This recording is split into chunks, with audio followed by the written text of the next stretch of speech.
Thank you and welcome to the show this morning. The topic this morning is From Schools to Prisons, Breaking the Pipeline, Part 2. And we're fortunate to have with us to talk about From Schools to Prisons, Breaking the Pipeline, Miss Rashida Fatuga and Miss Sharice Hughes and Pastor KWalker. Let me welcome all three of you to the show this morning, Ms. Fatuga, and to tell you how delighted we are to have all three of you with us this morning to talk about a topic that I believe to be very, very important, and I'm sure that you also, believe it to be very, very important, Ms. Fatuga, because you've been involved with this problem for quite a while. Yes. Why don't let us start off, Ms. Fatuga, by having you to give us some information about your background, your education, and some of your experiences, and Ms. Hughes will be able to give us similar kind of information, and Pastor Walker will be able to wind us down for this first six-minute segment, and then we'll get into doing the second segment, the issues dealing with from schools to prisons, breaking the pipeline, and et cetera. Why don't you start us off, Ms. Fatuga? Okay, well, thank you first for having us on the show this morning. My name is Rashida Fatuga, and I am the founder of Gideon's Army, Grassroots Army for Children. We are a grassroots organization that focuses on dismantling the prison pipeline. Grassroots meaning that we are people who are affected by this issue, who are advocating for change. I graduated from Vanderbilt University, Peabody College. My major is elementary education and child development. And I love Nashville so much that I decided to stay and really just give back to this city because I was given so much as a student in college. And so I stayed and became a school teacher at Metro Public Schools for 7 years. And then I left the school system and just started to really do a lot of research to understand a lot of the issues that I saw our kids having once they got out of elementary school and into middle school and high school. And I came to understand that there was a systemic issue that really needed to be addressed. Very good. Now, Ms. Hughes, what about you? Give us some information about your background, your education, and in a real sense, how you got to where we are now. Okay, well, my name is Miss Hughes, and I'm part of Gideon's Army nonprofit program, and I deal with mostly the teens, and I do little events called Peace Project. So every month we just come up with something to do, team-based, everything run by teams. I am a senior in high school this year.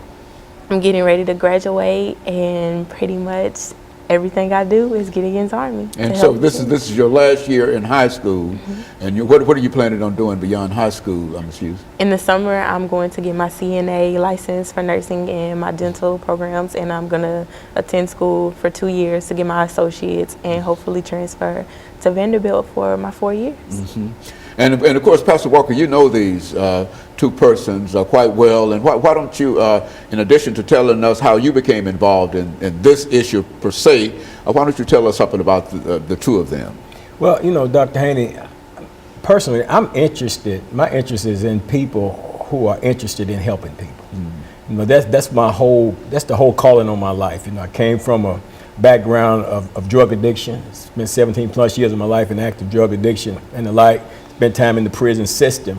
And, you know, and God called me into ministry. And as a minister, you know, my heart is for people, there's a compassion within me for people, to reach out to people. So when I see other people who are genuinely reaching out to people, who have a genuine concern, because there are people out here that are reaching out, but they're not reaching out with a genuine concern as far as to the outcome of the people whom they're reaching to. Let me give you an example. You've got people that are served on a soup line, but they're complaining and grumbling all the while they're on that line. They're just doing it because maybe their churches have they're gonna have a day to serve the homeless somewhere, and they just on the line, but it's not really in their heart to do it. So when I find people that's got this in their heart, you know, that's why you see me on your show oftentimes with different people, because these are people that I know that have a sincere desire to help other people. And then when I met Rashida some time ago over there in the NAACP office over on Jefferson Street,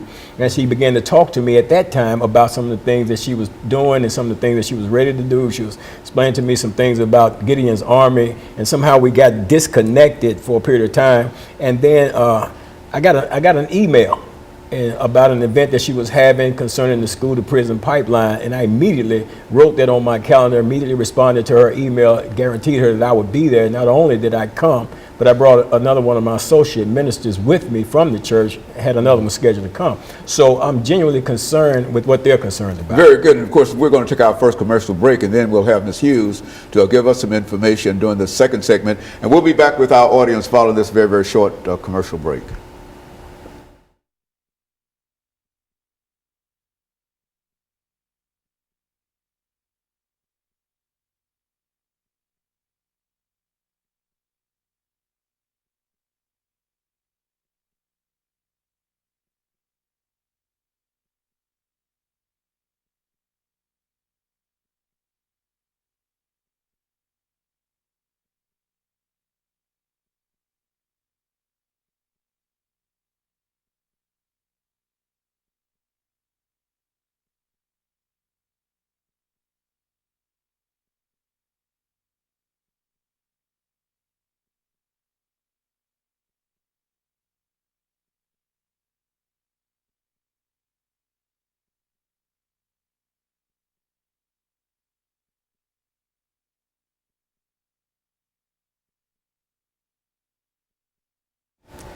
Thank you and welcome back to the second segment of the show for today.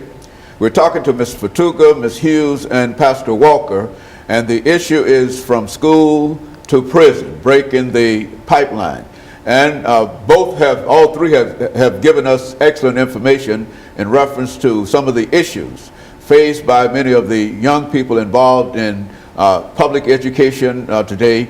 And I think that, Ms. Hughes, you can give us some information about your background and your education and what you think about this whole idea of going from prison to, from school to prison. Let's talk about it from that perspective. Okay, my name is Hughes, and I am a senior in high school, but the road to actually be a senior has not always been easy.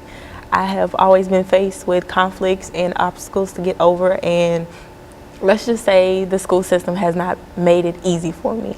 My junior year of high school, I had experienced something where I had played part in a fight, but I wasn't really at fault to be accused enough to be put out of school, but I was, and as of the zero tolerance in MMPS schools, I was kicked out for a calendar year. I appealed it, and I was kicked out for 6 weeks, and I was able to return back to a troubled high school or a transition school where I received my education to become a senior now with behavior students, and I just didn't like the way that I was placed. Like, it wasn't right. It was like they moved me from being a IB honor student to taking standard classes.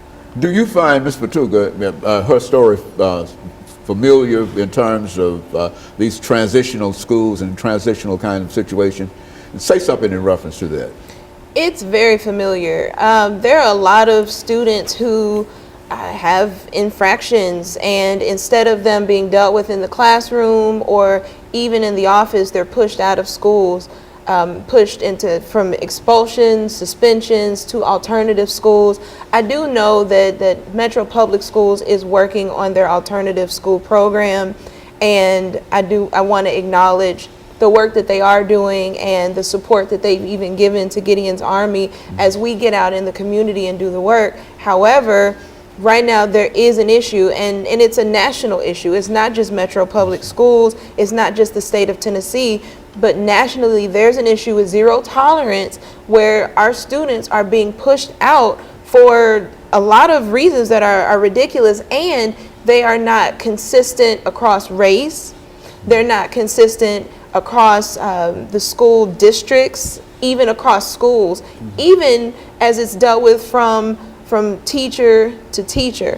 What the research does say is that kids are funneled out of the classroom and into the office at an unfair rate.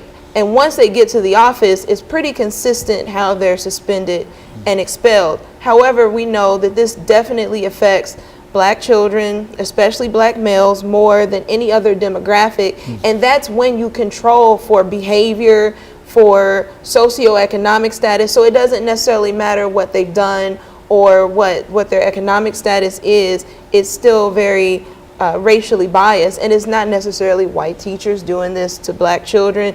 It's just an issue where our boys are being funneled out of the school. In this case, Masherka was caught up in that same system, which is unfortunate. Like she said, she was an IB student. I was involved at that time. I looked through the accounts that other students had written where they said she did not do it, or she tried to stop the fight, that it had nothing to do with her, and still they wanted to suspend her for a calendar year, and she would have been suspended for a calendar year had we not appealed it. And even with the appeal, we got a 6 weeks, and I think we really should have taken it to one more level, but you know, that's parental decision. Do you find that that is general, the suspension for that period of time, for a calendar year, and how detrimental from your own experiences can that be to a student? Suspending a student for any amount of time, expulsions, it's proven to be ineffective. Research says it is the most ineffective form of discipline in schools, and yet it's the most widely used. And we've known that since, I think, one of the first studies was done by the Children's Defense Fund in 1975. So we've known this for a long time, but you know, resistance to change from the system, even resistance to change from the community, because it's what we're familiar with. So a lot of times we say, well, these kids are bad. We need to just get rid of the kids who are causing trouble. But people don't look at things from a systemic perspective, understanding that everybody is functioning within this system the way the system is designed. And so we really have to take apart what's going wrong in this machine, so that everybody and everything functions, so that our young people, all of our young people, not just the black students, not just the white students, but so that everyone is successful.